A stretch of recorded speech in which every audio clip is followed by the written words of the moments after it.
Price-earnings ratio is something that some people make very complex. It's actually very simple. If a company is selling $100 a share and they're earning $10, there's a price-earnings multiple of 10. The PE ratio can be thought of as the number of years it will take the company to earn back the amount of your initial investment, assuming, of course, that the company's earnings stay constant. Why look at PE? It can tell you if you're paying too much for a stock.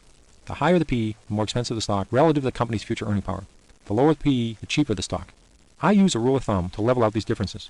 A fairly priced stock is a PE that's about equal to the expected annual growth rate over the next 3 to 5 years. If the PE is substantially higher than the growth rate, the stock is normally expensive. If the PE is substantially lower, stock is probably cheap.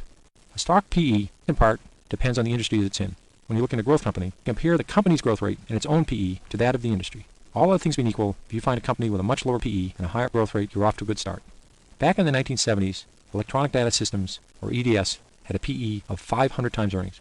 If you had invested in a company with a PE this high when Columbus discovered America, and the company's earnings stayed constant, you'd just be breaking even today. In 1974, EDS performed very well, but its stock fell from 40 to 3, simply because the stock was so grossly overpriced relative to current earnings.